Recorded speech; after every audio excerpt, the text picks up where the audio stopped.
Welcome to the 77th episode of the Head Kick KO podcast. Today we are here to discuss UFC Fight Night Hill versus Santos.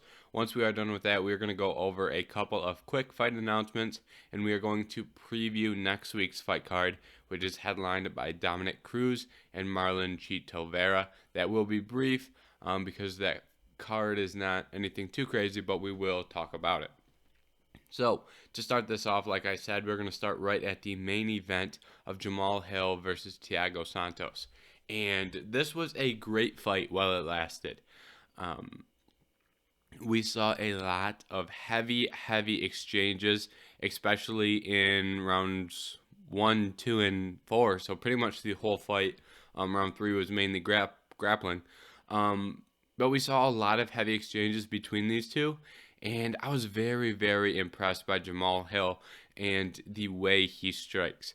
If you have, watched this channel over an extended period of time, you are probably aware that I am a major fan of Jamahal Hill, and I think he can do some really good things in this light heavyweight division. But I think this fight really just solidified that fact. He was in there striking with someone as lethal as Thiago Santos.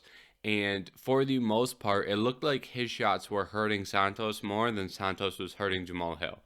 Because Hill was getting hit. I think he landed a shot in the first round that kind of really hurt Jamahal Hill for a second. But after that, Thiago landed some big shots, but Jamahal was able to stay composed and land some shots of his own.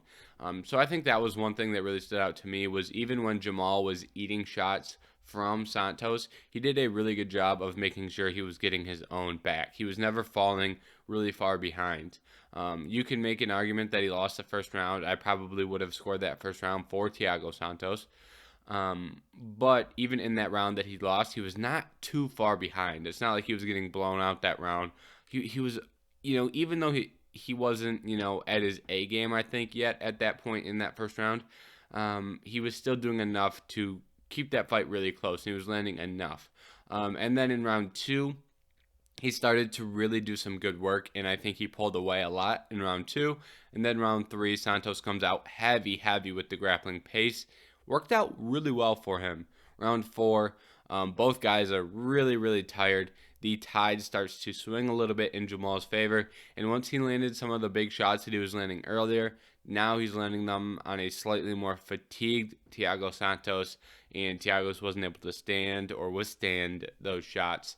And then from there, Jamahal Hill really just relentless with the ground and pound, and he did a really good job of getting that finish when he had Thiago hurt. So I was very impressed by Jamahal Hill, like I mentioned.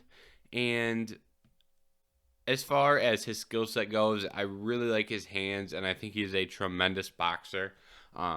He throws lead hooks. He throws counter hooks. I like a lot of the things he does on the feet, and I like his activity and forward pressure.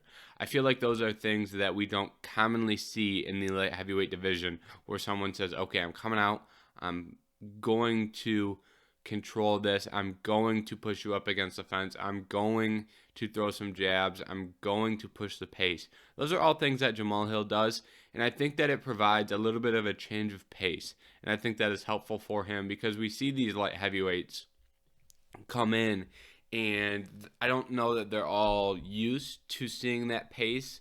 And it's not anything crazy, but it's just where a lot of guys at light heavyweight, you can work your way up through those light heavyweight rankings without facing a guy with that exact style. So I think this is a good example of, I changed the pace on you early, and Jamahal benefits from that. Look at how he was able to get Santos tired, right?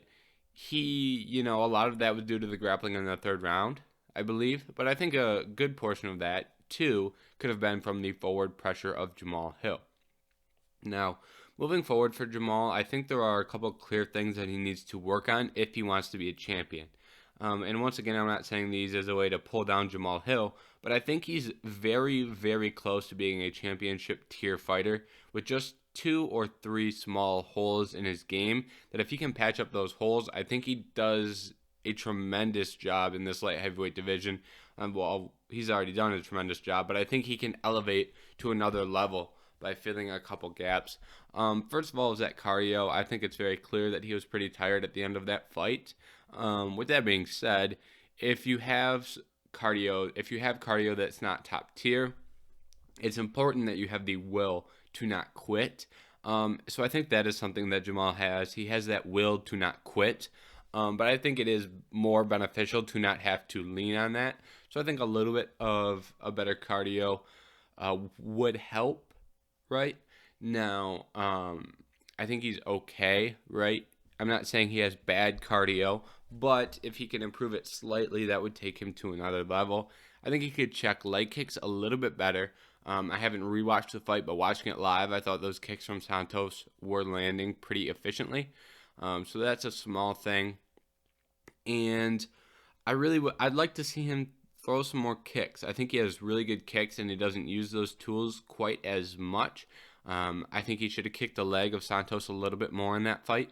He was doing good when he was throwing the inside leg kick when they were in opposite stances. I believe that's when he was really landing that. I didn't like it when he was throwing the lead leg kick. I like it with the rear leg. That's just my preference. But, I think he could have kicked the legs a little bit more. And I think he could have kicked the body a little bit more. He did a couple times. But when I say he should kick more, I'm not saying you should go out there and throw 4 times as many kicks as punches, right? I just think over the course of a 5-minute round, he should mix in 2, 3, 4 more kicks, and I think that would help him a little bit. But that is just a small critique. Getting off the fence, small critique where I don't like him sitting up against the fence as much, but the positive thing for Jamahal is when he was getting taken, he was doing a very good job defending the takedowns of Santos. But when he did get taken down, he was able to get right up right away. And he was never really in too much danger.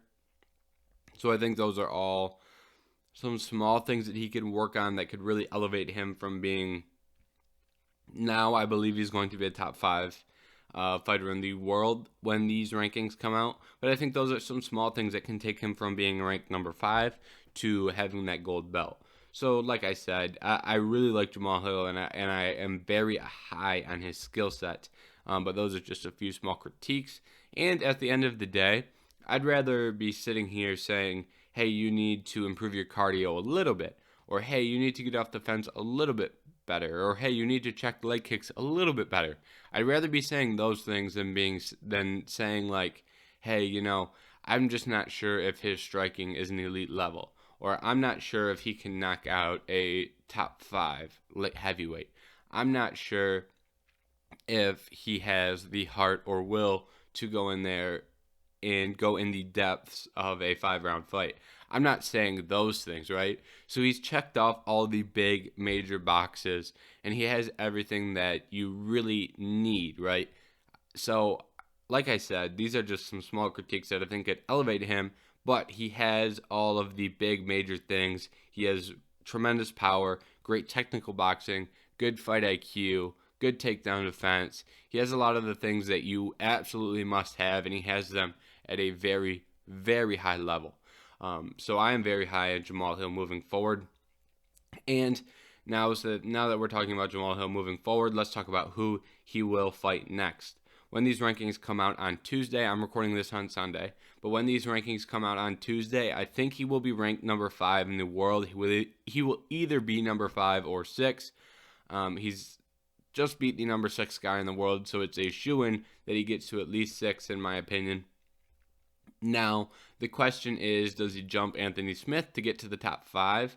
I believe he should. I don't know if he will. I believe he should.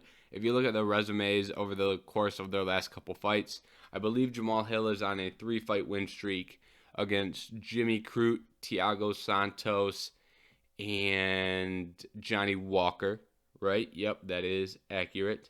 And then on the other hand, Anthony Smith was on a 3-fight win streak over Ryan Spann, Jimmy Crute, and Devin Clark. So if you compare their 3-fight win streaks, I think that Jamahal Hill has a little bit of higher competition, right? Anthony Smith does have 3 first-round finishes over those 3 fights, but Jamahal Hill has 2 first-round finishes, and he finished Thiago Santos in round 4, which was something, that's not a, that's, just because he didn't get him out of there in round 1, I don't think we should punish him for that. And Anthony Smith just lost to Magomed Ankalaev, so I think that also knocks him down a slight amount. I'm not saying he should, rock slide down those rankings to the, 13 spot. But I do think Jamahal Hill should jump Anthony Smith in those rankings on Tuesday. Now, this light heavyweight division is unbooked throughout the top 5. And when I say top 5, I'm assuming the fact that Jamahal Hill moves to the top 5. And that creates 6 fighters that need to get booked. So now we are going to book this light heavyweight division. And when I say 6 fighters, here are the 6 fighters in order. You have the champion Yuri Prochazka, who should be defending his belt sometime soon. I believe they have the pay-per-view headliners booked through November. So earliest we'd see is December, but I think it's probably time for the UFC to start thinking about who Yuri Prochazka is going to fight in his next bout. Then we have the number 1 ranked Glover Teixeira, the number 2 ranked Jan Blachowicz. Both of those were former champions. We have the up-and-coming Magomed Ankalaev in the 3 spot. We have Alexander Rakic in the 4 slot. It is notable that Alexander Rakic, did unfortunately get injured in his last bout, so that is something to keep in mind for his return. And then you have Jamahal Hill in the 5 slot. And then I think just outside of those, you have Anthony Smith, but he's injured. Thiago Santos just lost. But you also have Dominic Reyes in that 7 slot, who may be an X factor and get a fight against one of those guys as well. I just don't know exactly how they're going to book that. And you have Volkan Oezdemir versus Nikita Krylov. The winner of that may break into that tier of fighter as well. But for now, we're going to focus on the 6 big names, For Yuri Prochazka, I think this is really just going to come down to Glover Teixeira versus Jan Blachowicz for who he is going to fight next. I really do not have that big of a preference if I'm being honest with you. I do not necessarily believe that there's that big of a difference. I would have to lean Glover Teixeira, however, just because he did go out there and beat Jan Blachowicz. At the same time, I'm not a big fan of immediately running back fights, especially championship fights. That's something that I've just gotten. I think it's just we've seen a lot of rematches lately, so I have not been as high on rematches. But with that being said, this was a fight that went 5 rounds that Glover Teixeira was going to win if it went to the scorecards. And Glover Teixeira really almost won that fight, but it was a fight of the night that Yuri Prochazka was able to pull out a win. So I think there is some incentive to run that back. Plus, with Glover's age, it's not a long-term thing where you're not going to have to worry about Glover Teixeira ruling. Glover Teixeira doesn't have to sit in that light heavyweight division like someone like Robert Whittaker or Max Holloway or Colby Covington, right? These aren't guys who are going to be in the top portion of the division for a long period of time. That's just simply based off his age. So I think a Glover Teixeira versus Yuri Prochazka rematch does make a level of sense. Then from there, I think it's really interesting when you're looking at what you can do next, because one fighter is going to be left out, because Alexander Rakic cannot, fight for a while due to his knee injury. Now, when I look at these rankings, I think it all depends on how hard and how fast the UFC wants to push Magomed Ankalaev. Because if they believe that Magomed Ankalaev is a future title holder, then I think the smart thing to do for the UFC would be to book Magomed Ankalaev versus Jan Blachowicz. And then you have Magomed Ankalaev in a position where if he wins, there's absolutely no dispute he has to get a title shot. And Jan Blachowicz, at the same time, if he wins, he absolutely has to get a title shot. And that fight can happen while Yuri and Glover are fighting, so the timelines will match up as well. And, I think that fight makes a level of sense, like I said, if the UFC wants to really push Magomed and Goliath. However, I think it's interesting, and it will depend.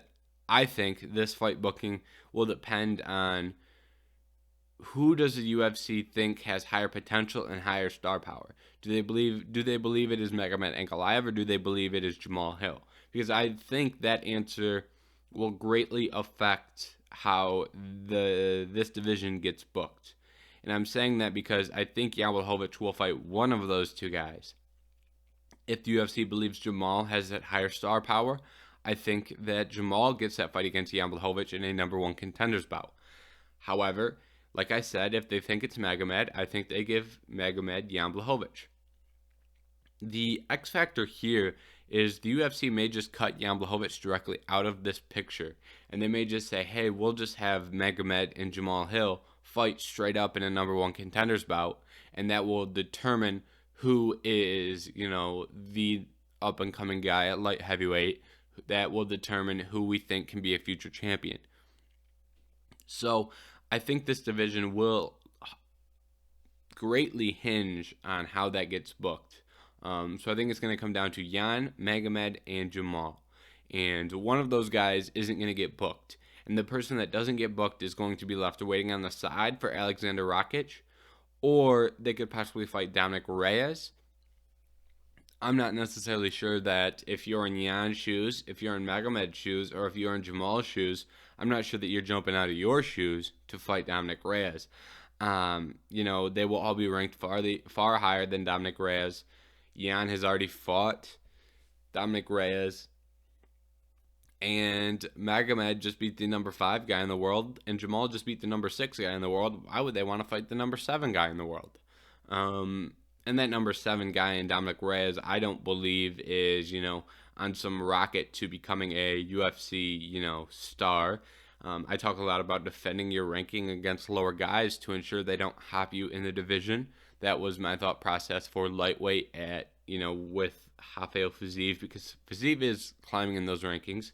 And that's exactly what Beneil Dariush is doing against Mateusz Gamrot. If you fight Gamrot can't hop you in the rankings unless you lose to him. So I think it's a good way to take your fate in your own hands. But at the same time, I'm not convinced that Dominic Reyes is someone who's shooting up those light heavyweight rankings and could pass any of the aforementioned guys. So I think this division will largely come out to, like I said, how do they book those 3 names, Jan, Magomed, Jamahal? And from there, I think the guy who gets unbooked, I think they are left on the outskirts waiting for someone to make a climb, or, maybe they take a fight with Dominic Reyes, or maybe they wait for Alexander Rakic. So basically what I'm trying to tell you is that this, how this light heavyweight division is booked is very, very impactful, because at this point, I think there is a big drop-off after that number 5 slot. And I think once you're looking at Anthony Smith, Thiago Santos, Dominic Reyes, Volkan Oezdemir, I just don't know that those guys are still at the same level of your Jamahal Hills, Rakic's, Magomed's, and the obviously the higher ranked guys. No need to keep listing names. But for Thiago Santos, maybe he makes sense for Dominic Reyes, right? If you're Thiago Santos, you don't want to slide too far in those rankings. Maybe you would look towards a Dominic Reyes. Maybe he fights the winner of Volkan Oezdemir versus Nikita Krylov. Maybe he, waits and tries to get a fight with Anthony Smith. I think those are some options for Thiago Santos moving forward. I don't think there's anything that really stands out amongst the rest. But if I had to put them in order, I would say Dominic Reyes is probably the fight that I would want to see the most for Thiago. Now, moving on, we had Jeff Neal go out there and really, really dominantly beat Vicente Luque. I was pretty surprised by this. I am a big Luque believer. I think Luque is very talented, but Jeff Neal was just one step ahead all night long. And right? I don't think he was leaps and bounds a 1000% better fighter, but he was one step ahead. He stayed one step ahead, and he gradually just piled it on by being one step ahead. Um, he was always one step ahead, landing that left hand, and the more he landed that left hand, the more the gap widened, and eventually he got that finish. Pure beating on the durability of Vicente Luque. I mean, I don't really know what else to say for this fight. I mean, this is such a great fight, but for some reason when I was previewing it and when I'm recapping it, I'm just like, this fight's great, great fight. Jeff Neal did great. I didn't really have a bunch to say.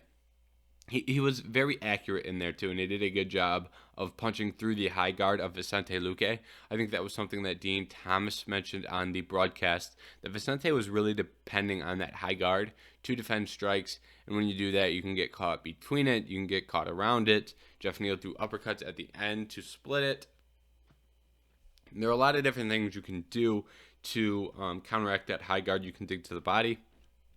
So for Neal, he went out there and put on a very, very good performance, and he now finds himself in a much different position in this welterweight division, because he was sitting at that 13 spot, but he got a good fight against the number 6 guy in the world and went in and just absolutely showed out.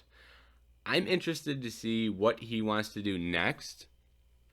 If you look at those rankings, you have Gilbert Burns at number 4, who we called out. I don't particularly hate that fight at all. You have Bilal Muhammad and Sean Brady sitting at 5 and 9. Those two are booked to fight. I think maybe he could angle for the winner or loser, depending on how exactly that works out. For example, if Sean Brady loses, he's not going to angle for the loser of that fight. If Bilal Muhammad loses, maybe he could angle for a Bilal Muhammad fight. Maybe he angles for a Jorge Masvidal fight. I don't think he gets that Wonder Boy rematch. But I think a fight that does make a lot of sense that I do like is Shavkat Rakhmonov versus Jeff Neal. I think when these rankings come out, I don't necessarily know where Jeff Neal is going to be sitting. Whether that be, I don't know that he gets all the way to 6. He may be looking at a 7 or 8 slot. So I think a Shavkat Rakhmonov versus Jeff Neal fight does make a level of sense. But at the same time, I wouldn't be surprised if they look to book Shavkat Rakhmonov versus Vicente Luque either. So I think Shavkat Rakhmonov realistically could be a decent fight for either Neal or Luque. Other fights for Luque, he's probably looking at like a Li Jingliang, a Michel Pieda. He's probably looking at someone maybe just outside the top 15. Michael Chiesa maybe. So I think those are some other options for Vicente Luque moving forward. Now, let's get into the Ultimate Fighter fights. The first fight that we're going to discuss is Muhammad Usman versus Zach Pauga. I'm not sure how you pronounce Zach Pauga, because I'm pretty sure it was pronounced Pauga on the Ultimate Fighter, but then on the broadcast they were like emphasizing the U, I believe. I think they were saying like Pauga or something. So I'm not necessarily sure how to pronounce his name. I've heard it pronounced 2 different ways by the UFC, so I'm just going to go with Pauga because that's what I heard first. But Muhammad Usman versus Zach Pauga. I was really surprised that Muhammad Usman was able to land that knockout shot, that left hook. He did a great job landing it. Very, very good strike. And I think that is a great display of his power, where if he hits you on the button like that, it doesn't have to be a big overhand. He will put you out. I was very impressed by that performance simply because of how much I respect Zach Pauga. Zach Pauga was someone who, while watching The Ultimate Fighter, I really, really thought had a good chance at winning. And I thought he had a good chance at winning this fight just by being the more active fighter. And I think that's how he was able to win the first round. But eventually Muhammad Usman was able to land that big shot that won him that fight. And credit to him, because a lot of guys go 15 minutes without landing that big shot, and they walk out of there on the wrong side of a decision. So for Usman to be able to land that shot is very, very meaningful. So I was impressed with that. I wouldn't be surprised if we see Zach Pauga in the UFC. I do think he is UFC caliber. The UFC needs light heavyweights.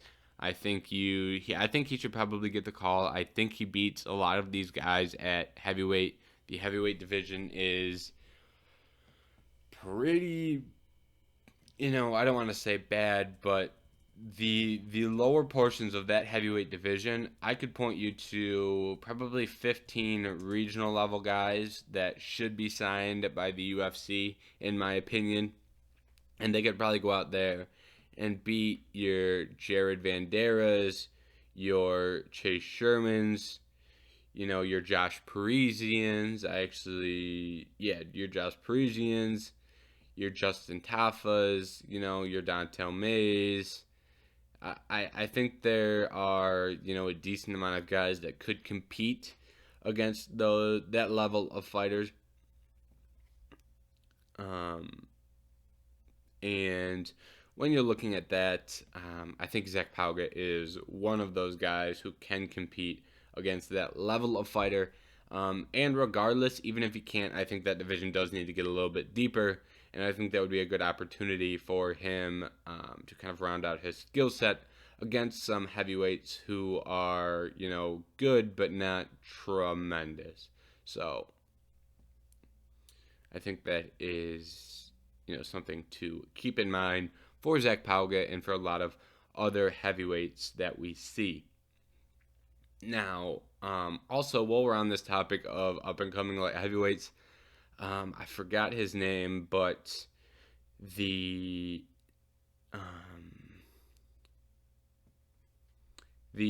guy who won on Dana White Contender Series Season 2, I was really impressed by him, and I think he can do some good things in the UFC. Oh, well. But that's just a little side throwaway comment while we were on the Waldo Cortez Acosta. I liked him. I think he can do good things. Now let's move on to the other fight from the Ultimate Fighter finale, Juliana Miller versus Brogan Walker. Good fight here. I was a little bit surprised by Brogan Walker's game plan. From the show, I identified Brogan Walker as a fighter with a really good jab and a really good counter puncher, some good hooks, decent power in her hands as well. I thought she was going to win this fight because I thought she would be able to fight behind that jab of hers. I thought she would be able to land some counter hooks on these, I don't want to say sloppy striking of Juliana Miller. Juliana Miller did show up with a little bit better striking in this fight than she displayed on The Ultimate Fighter. But I thought Brogan Walker was going to find some good counter opportunities while fighting behind her jab. Instead, she decided to throw a lot of big-time overhands while digging for takedowns. I don't want to blame this on Brogan Walker, but I will blame it on her corner. I don't know what the advice was in the corner. I don't know how you see how that first round plays out where Brogan Walker digs for, plummels for double underhooks, get double underhooks, and she eventually ends up getting taken down. And then they repeat that 2 more times in, the second round, the third round. And, she eventually loses. I think she lost mainly because of her game plan, not because of her skill set. And that's not to say Juliana Miller couldn't have won this fight otherwise. But if you're a grappler like Juliana Miller, your job gets a lot easier when the striker is pummeling in and looking for takedowns of their own. It's just her job to get that fight to the ground and get that fight finished became easier due to her opponent's game plan. Like I said, I don't fault Brogan Walker for that, but her coaches, I think, pointed her in the wrong direction. She fought much better on the show when she was when she was defending the takedowns and landing strikes of her own. That's exactly how she beat Gallardo. She was sprawling. I know Juliana Miller usually looks for throws and goes to clinch and goes to toss. She doesn't traditionally shoot as a big-time wrestler. But regardless, when she counter grapples and throws her, good jab and some good counters, she lands and she wins because of that. And we didn't see that in this fight. So I do think Juliana Miller fought very well. I'm not kind of saying that to disparage Juliana Miller, but rather I just was very, very surprised by the game plan of Walker, and that's the first thing I wanted to address. For Juliana Miller, she went out there and did exactly what she needed to do. She won just about every single grappling exchange. I think I maybe even like 100% won every single grappling exchange. I don't want to say that for sure, but she won a large majority of those grappling exchanges. She wore on Brogan Walker with some ground and pound, was deep on a submission attempt. I believe, if I'm remembering correctly, she nearly finished that fight with a rear naked choke. But yeah, she did a really good job and fought a really good fight. She did exactly what she needed to do to win. Therefore, she deserved to win. Really strong fight from Juliana Miller. Moving on to another fighter that did exactly what they needed to do to win, to get a win, was Sergey Spivak. Sergey Spivak, my big thing that I really like about Sergey Spivak is he knows when he has that grappling advantage, right? He knew he had the grappling advantage, so he wasn't going to play around in the striking aspect, and he went out there, took down Augusto Sakai several times, and while he was on top, he did a good job working with the ground and pound and got himself a ground and pound finish. This was textbook, taking advantage of your grappling advantage. I liked it. I thought he performed well. He will be ranked likely at that 14 spot. Augusto Sakai will likely be unranked come Tuesday. Almost said Sunday for some reason, but on Tuesday, Augusto Sakai will likely be unranked. Moving forward for each of these guys, I wouldn't be surprised if Sergey Spivak has to fight an unranked fighter to kind of legitimize his spot in the rankings. That seems to be something the UFC likes to do. However, I would not be surprised if they look to do Sergey Spivak versus like a Marcin Tybura maybe. I think Tybura might be ranked or booked. He is booked against Alexander Romanov. Maybe a Blagno Ivanov to, they're sitting at 14 and 15, or, the other way around. I think that fight may make a level of sense. And for Augusto Sakai, I think he should fight Walt Harris. I don't know what Walt Harris's plan is, but he has not fought since he lost to Marcin Tybura, which was, I believe, a very long time ago. Let me give you the exact date on that. And why didn't it pop up? That's frustrating. Walt Harris lost to Marcin Tybura in the summer of 2021. So he has been out for a minute. If Walt Harris is looking to return soon, I think an Augusto Sakai fight makes a lot of sense for both fighters. Someone would be getting back on the horse after that fight. And then the man, Terrence McKinney, went out there and got himself a first-round submission finish. I love watching Terrence McKinney fight. I think just about everybody does. For Terrence, he went out there, displayed the power in his hands. Every time he throws a shot, you just kind of go, you just kind of get the initial reaction of, he could get a finish here. Very heavy hands. Also, a very underrated grappler. Does not get enough credit for his grappling. But he put the grappling on display once again here. That now gives him 2 submission wins in his last 3 fights. So Terrence McKinney is someone that I'm very high on in this lightweight division. I think he has a lot of potential for someone at the age of 26 or 27? 27. So yeah, Terrence McKinney, high potential, and he called out Paddy the Baddy, and I think that fight makes a lot of sense, right? I don't know that it's going to get booked because I'm not sure that the UFC wants to burn one of those 2 fighters. I think that is a fight that the UFC would rather book in the rankings, but if either guy falters before that point, we won't see that fight. I think Terrence McKinney versus Paddy the Baddy is a good example of a fight that is just destined for fight of the night, and the winner will be destined for good things in the sport for sure. So I think that is a fight that should get booked. If the UFC declines to book that fight, I do think there are a handful of other fights for Terrence McKinney that make sense.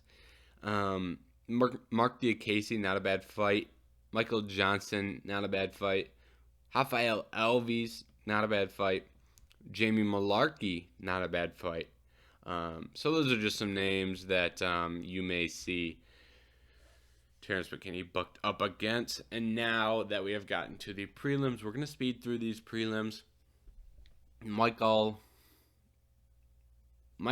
O, he went out there and just took it to Sam Alvey. For Michael, good win. But I don't think that really moves him forward in that 185-pound division. For Sam Alvey, he's probably not going to fight in the UFC again. I believe that was the last fight on his contract, and I believe he said he had a broken jaw. Bad combo. Very bad combo. Brian Battle got a tremendous KO of Takashi Sato. I was very concerned looking at Brian Battle on the scale, but, he looked pretty drawn out. However, he went out there and performed well, got himself a massive win over Takashi Sato. Corey McKenna, great Von Flue choke against Miranda Granger. The second A fighter holds on to that guillotine too long. You should be looking at that Von Flue choke. Corey McKenna just did that and got herself a win. Mayra Bueno Silva and Stephanie Egger started the fight night off with, a very, very strange fight and something I don't think I've seen watching MMA live. But, a couple ringside officials. So basically what happened if you did not watch this fight, Mayra Bueno Silva had Stephanie Egger in an armbar. She's cranking on the arm, and then she lets go and says, she tapped. And then Stephanie Egger stands up and is like, doesn't really say anything. She wasn't like, yeah, I tapped, or no, I didn't tap.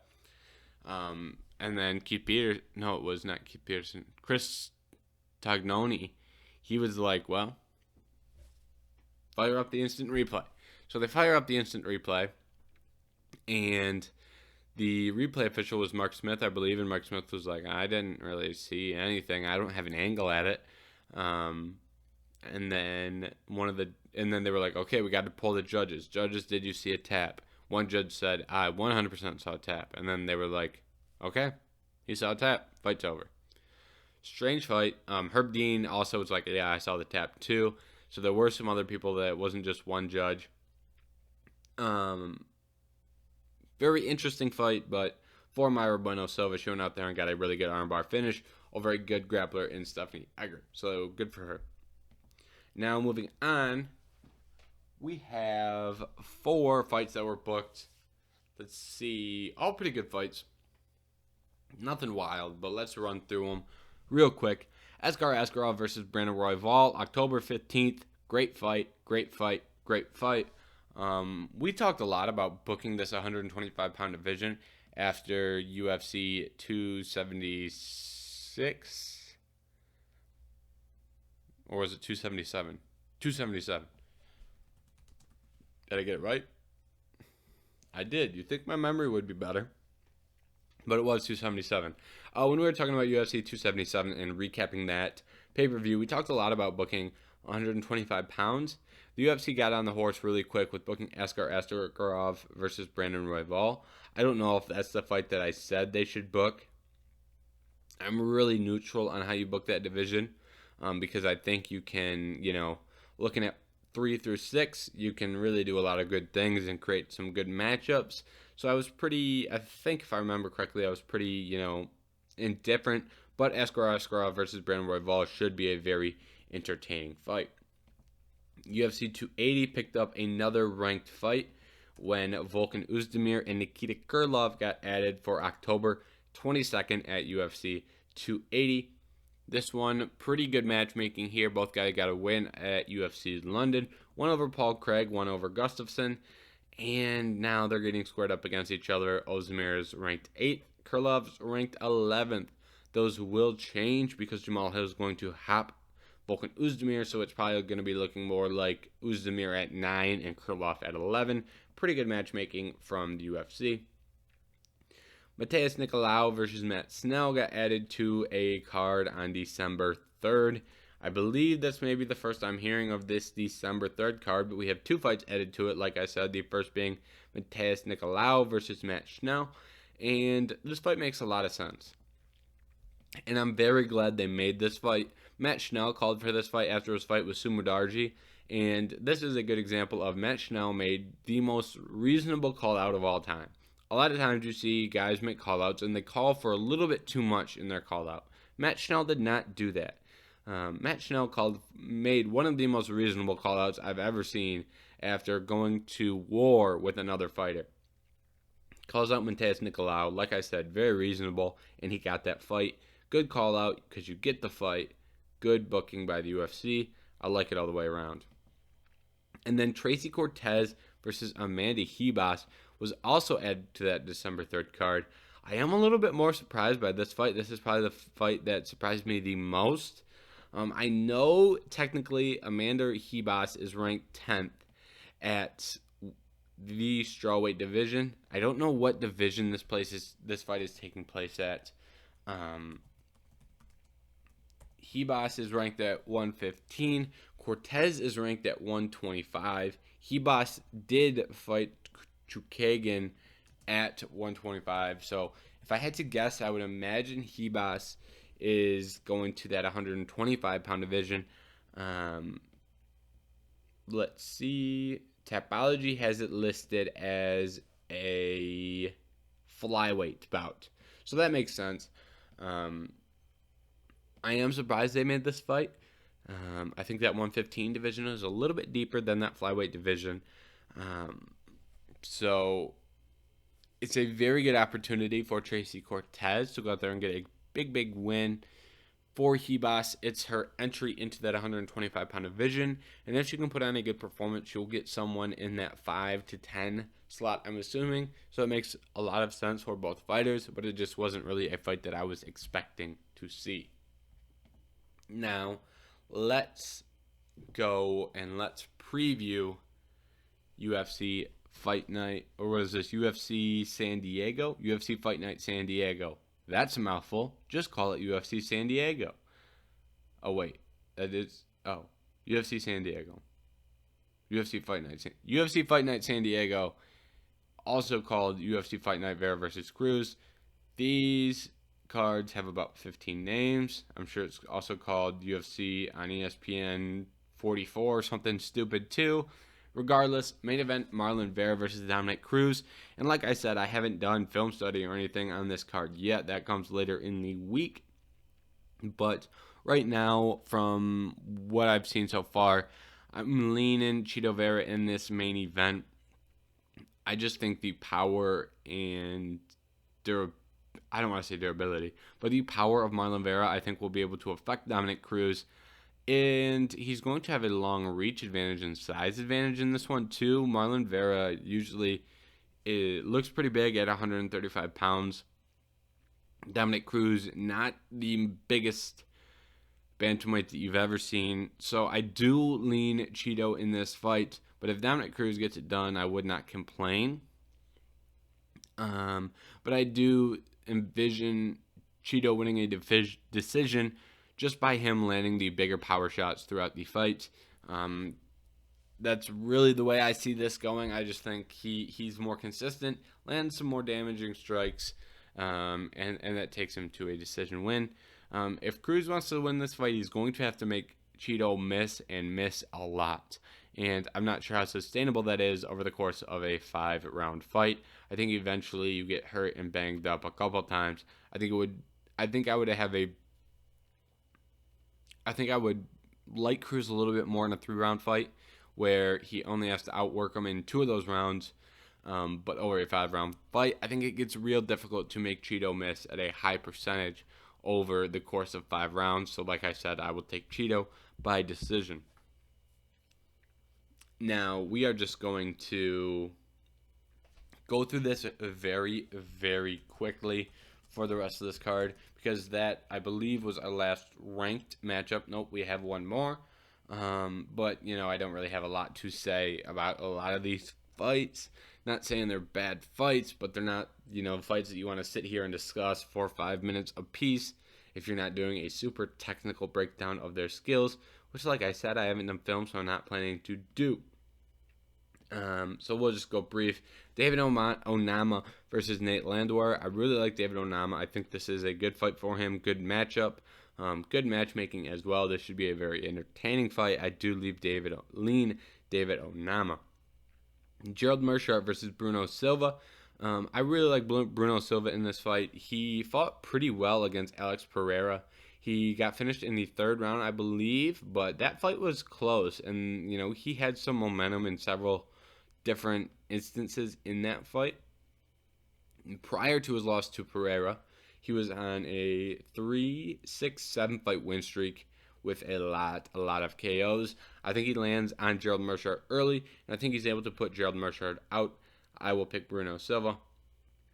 Devin Clark going back down to light heavyweight to fight Azamat Murkazov. I really like Azamat Murkazov. I don't like him as much as a lot of other prospects, but I do think he is a good prospect for this light heavyweight division. I will lean Azamat Murkazov in this one. Nina Nunes versus Cynthia Calvillo. This fight was supposed to take place a couple weeks ago. I think both of these fighters have one foot out the door. They're both getting up there, and I think they both retire relatively soon. This fight could go either way. Flip a coin. I lean Nina Nunes. Yasmin Yardagi versus Isman Lucindo. Two very, very good regional level women fighters. Yasmin is 8-0 in what I believe is the Latin America regional scene, fighting out of Mexico according to Tapology. Got some good wins at Combate, excuse me. And Lucindo, good wins on the Brazilian regional scene.